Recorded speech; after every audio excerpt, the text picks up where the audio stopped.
మీరు అంటున్నారు కమిషన్ అని, రేపు కమిషన్ నిలబడుతుందా సార్?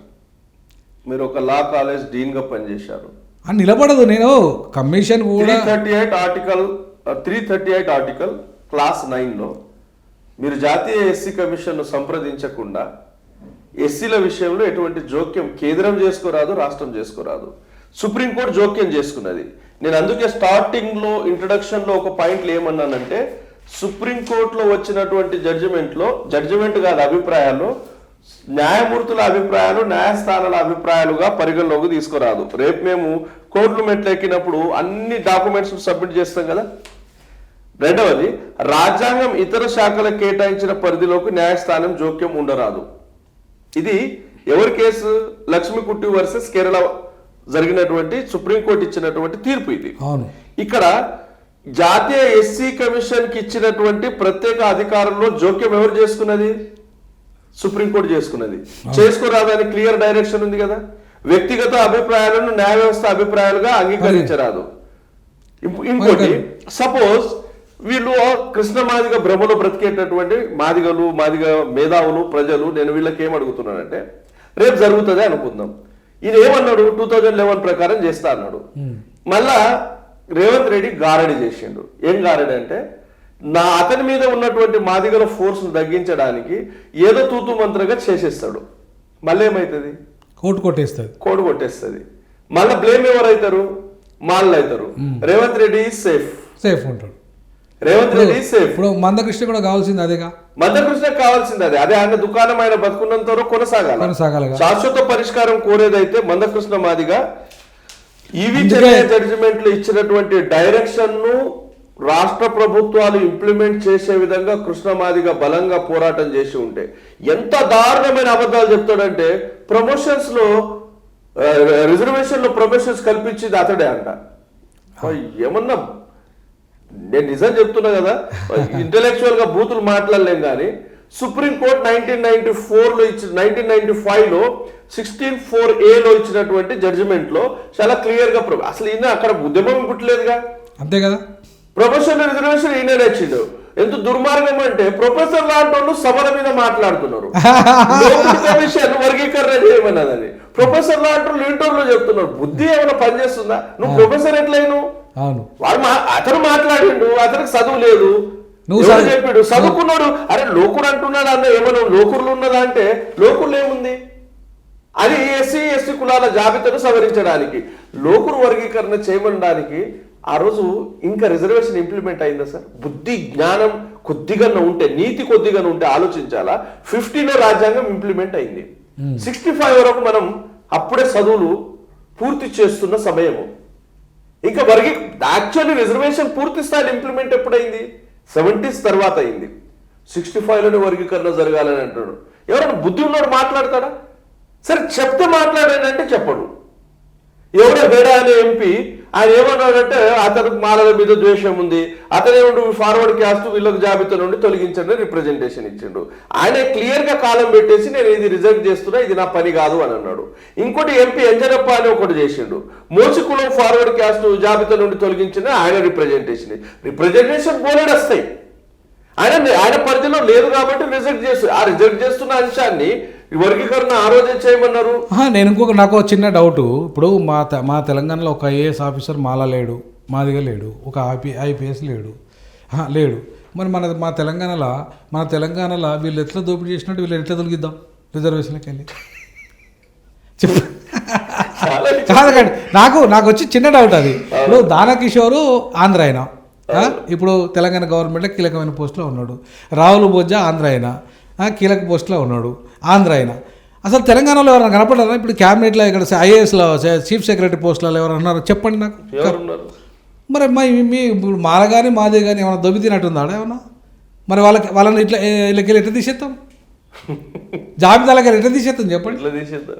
మరి ఇది చాలా సిల్లీ వ్యవహారం కాకపోతే సార్. ఇంకో సీరియస్ విషయం ఏంటంటే, ఇన్ కేసు సుప్రీంకోర్టు ఇచ్చిన డైరెక్షన్ ప్రకారమే ఆయా రాష్ట్రాలు చేసిన ఏం జరుగుతుందంటే, ఎంపెరికల్ డాటా అనే ఒక పాయింట్ మెన్షన్ చేసి, what is the definition of empirical data? Political data ఇప్పుడు అంటే లేటెస్ట్ సమాచారం ఉండాలి కదా. సామాజిక వెనుకబాటుతనాన్ని నిరూపించే శాస్త్రీయబద్ధమైన గణన జరగాలి, అది లేటెస్ట్గా జరగాలి, అది కూడా రైట్. శాస్త్రీయబద్ధమైన గణన జరగాలంటే ఇప్పుడు దాంట్లో ఫ్యాక్టర్స్ ఏంటి? రాష్ట్ర ఉద్యోగుల, కేంద్ర ఉద్యోగుల, ఏ క్లాస్ ఉద్యోగుల, బి క్లాస్ ఉద్యోగుల, సి క్లాస్ ఉద్యోగుల, డి క్లాస్ ఉద్యోగుల, లేదా లోకల్ బాడీ ద్వారా ఎలక్ట్ అయినటువంటి సర్పంచ్ల, ఎంపీటీసీల, జడ్పీటీసీల, ఎమ్మెల్యేల, ఎంపీల, అసలు ఏ కులమానంతో ఎంపిరికల్ డాటా సేకరించాలా? సామాజిక వెనుకబాటుతనాన్ని ప్రూవ్ చేయాలంటే భూమి ఎంత ఉన్నది, భూమి ఎవరికి దక్కింది, ఏ స్కీమ్ లో ఎవరికి దక్కింది, కార్పొరేషన్ నిధులు ఎవరికి దక్కినాయి, లీడ్ కార్పొరేషన్ పేరిట వేల కోట్ల రూపాయలు ఎవరికి దక్కినాయి, ఇవన్నీ లిస్ట్ అవుట్ చేసినప్పుడు ఇది జరిగేది. రేపు ఏ రాష్ట్ర ప్రభుత్వం చేసినా ఏం జరుగుతుంది? ఎంపిరికల్ డాటా ప్రకారం చేయలేదు కాబట్టి మరి కాదు. ఎంపిరికల్ డాటా అన్నప్పుడు మరి 2011 జనాభా ఎట్లా చెల్లుతుంది? విషయం ఏంటి? కాదు, రేవంత్ రెడ్డి 2011 జనాభా ప్రకారం చెప్తాన్నాడు కదా, ఎట్లా చెల్లుతుంది? సుప్రీంకోర్టు జడ్జిమెంట్ ప్రకారంగా తప్పు కదా. 2011 ప్రకారం చెల్లది. ఇప్పుడు ఆయన ఏమో సపరేట్ సర్వే చేస్తున్నాడు. ఈయనకి ఏం అధికారం? అది ఇక సెన్సస్ చేసే అధికారం రాష్ట్రాలకు ఉందా? లేదు. అది కేంద్ర ప్రభుత్వం ఆధ్వర్యంలో ఒక సపరేట్ ఏజెన్సీ అది. అవును, అది చేస్తే గాని దాన్ని ఇంప్లిమెంట్ చేయరాదు. కేసీఆర్ చేసిండు, ఏమైనా లాభం ఉందా?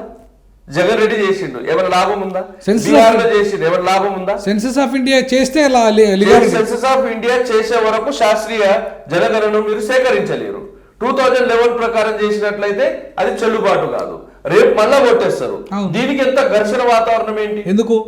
నేను అదే అంటున్నా, 2011 ప్రకారం నువ్వు చేస్తే ఇప్పుడు లేటెస్ట్ సమాచారం సుప్రీంకోర్టు జడ్జిమెంట్ ఏమన్నది? ఇప్పుడు నేను మీ నుండి అంటే నేను చెప్తే మాదిగల వ్యతిరేకి, ఎంఆర్పిఎస్ వ్యతిరేకి అంటున్నారు.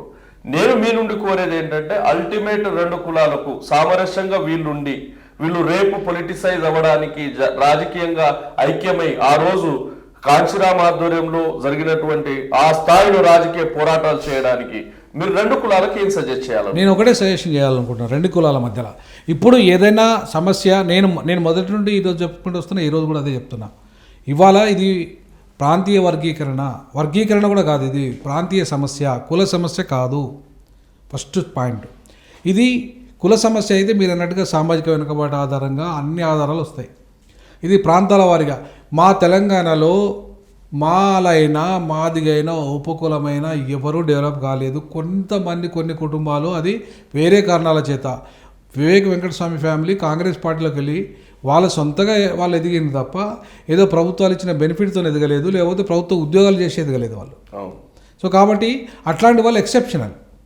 కానీ మిగతా వాళ్ళు ఎవరైతే ఎంత ఇప్పుడు నా లాంటి వాళ్ళు కానీ ఇంకెవరైనా కానీ ఐఏఎస్లు కానీ ఐపీఎస్లు కానీ ఎవరైనా అయిన వాళ్ళు ఉన్నారా? చాలా తక్కువ మంది.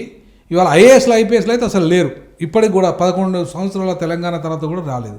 అంటే ఇవాళ తెలంగాణ మాలలు కానీ తెలంగాణ మాదిగలు కానీ ఉపకులాలు కానీ ఇవాళ బాగుపడలేదు, డెవలప్ కాలేదు. ఎవరన్నా బాగుపడ్డారు రిజర్వేషన్ అవ్వాలంటే ఆంధ్ర మాలలు, ఆంధ్ర మాదిగలు, ఆంధ్రాలో ఉన్న ఉపకులాలు అవి మాత్రమే బాగుపడ్డాయి. ఉమ్మడి ఆంధ్రప్రదేశ్లో దోపిడీ చేసింది వాళ్ళే. కాబట్టి తెలంగాణ ప్రత్యేక ఉద్యమం వచ్చింది, తెలంగాణ ప్రత్యేక రాష్ట్రం ఏర్పడ్డది. ఇవాళ కూడా ఈ సమస్య ఇక్కడి సమస్య కాదు, ఆంధ్ర సమస్య, వర్గీకరణ సమస్య మాది కాదు, తెలంగాణలోది కాదు. తెలంగాణ మాలమాదిగలారా, తెలంగాణ దళితులారా మనల్ని దోపిడీ చేసింది ఆంధ్ర మాలమాదిగలు, వాళ్ళు ఉపకులాలే. కాబట్టి మనం కొట్లాడుకోవాల్సిన అవసరం లేదు. ఈ సమస్య వాళ్ళది, వాళ్ళు ఎట్లా చేసుకుంటారు అనేది చంద్రబాబు నిర్ణయించుకుంటాడు, వాళ్ళ ఇష్టం అక్కడ. కానీ మనం మాత్రం ఇక్కడ చేయాల్సింది తెలంగాణలో ఏంటంటే మనం ఎవ్వరూ ఒకరికొకరు కొట్టుకోకుండా ఈ సమస్యకు 371D ద్వారా పరిష్కరించుకునే మార్గం ఉంది. 371D అనేది 73 నుండి అమల్లోకి వచ్చింది.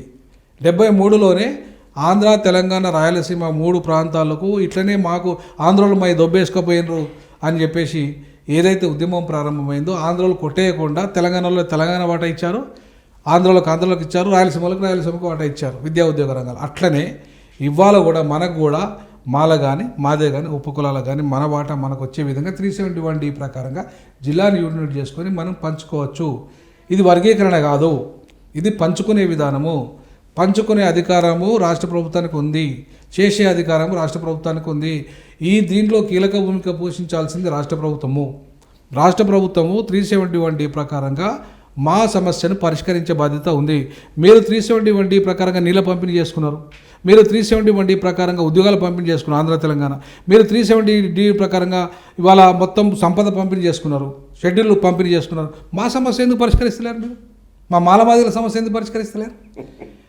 ఇప్పుడు మాకు కొట్లాట వచ్చింది అన్నదమ్ములకు, మా సమస్య పరిష్కారం మీ చేతిలో ఉంది, అధికారం మీకు ఉంది కాబట్టి. అదే మేము అధికారం కూడా మేము చేసుకుంటున్నాం, కానీ అధికారం మీ చేతిలో ఉన్నప్పుడు మీరు దాన్ని పంచాలి కదా. రేవంత్ రెడ్డి బాధ్యత ఇది. మా సమస్య పరిష్కరించాల్సింది రేవంత్ రెడ్డి. అది కూడా 371D ప్రకారంగానే జిల్లాని యూనిట్ చేసుకొని మాకు రావాల్సిన వాట మాకు ఇవ్వాలి. అది రేవంత్ రెడ్డి బాధ్యత. రేవంత్ రెడ్డిని ఇవ్వకుండా చేసే ఆయన మీద యుద్ధం ప్రకటించాల్సిన అవసరం మందకృష్ణకు లేదు, మాల మహానాడుకు లేదు, ఎవరికి లేదు, ఇంకా ఉపకులాలకు లేదు. రేవంత్ రెడ్డి నువ్వు చేస్తావా, లేకపోతే మమ్మల్ని ఇట్లా విడగొట్టుకునే ప్రయత్నం చేస్తావా, కలిపే ప్రయత్నం చేస్తావా? నువ్వు కలిపే ప్రయత్నం చేసినట్టు మాకు సమస్య పరిష్కరించు. ఎట్లయితే నువ్వు చంద్రబాబు నాయుడు ఇద్దరు కూర్చొని అన్ని సమస్యలు పరిష్కరించుకున్నారు కదా మీరు, మా సమస్యలు ఎందుకు మీరు పెండింగ్ పెడుతున్నారు ఇద్దరు? కాబట్టి ఆ రాష్ట్రంలో ఆయన చేయాలి, ఈ రాష్ట్రంలో ఈయన చేయాలి. దానికి మనం కొట్లాడుకోవద్దు. దానికి మనం అందరం ఉమ్మడిగా కొట్లాడాల్సింది రేవంత్ రెడ్డి మీద. రేవంత్ రెడ్డి పాలకుడు ఈ పరిష్కారం చేయాలి ఈ సమస్యను. అంతేగాని మనం కొట్లాడుకోవడం ఏంది? మాలలు దొంగలనుడు ఏంది? ఇది అన్యాయం కదా. మాలనే మన ముఖ్యమంత్రి పదవిలో ఉన్నారా పంచడానికి? ఎవరు పంచాలి? పంచాల్సినోడు రేవంత్ రెడ్డి అండి.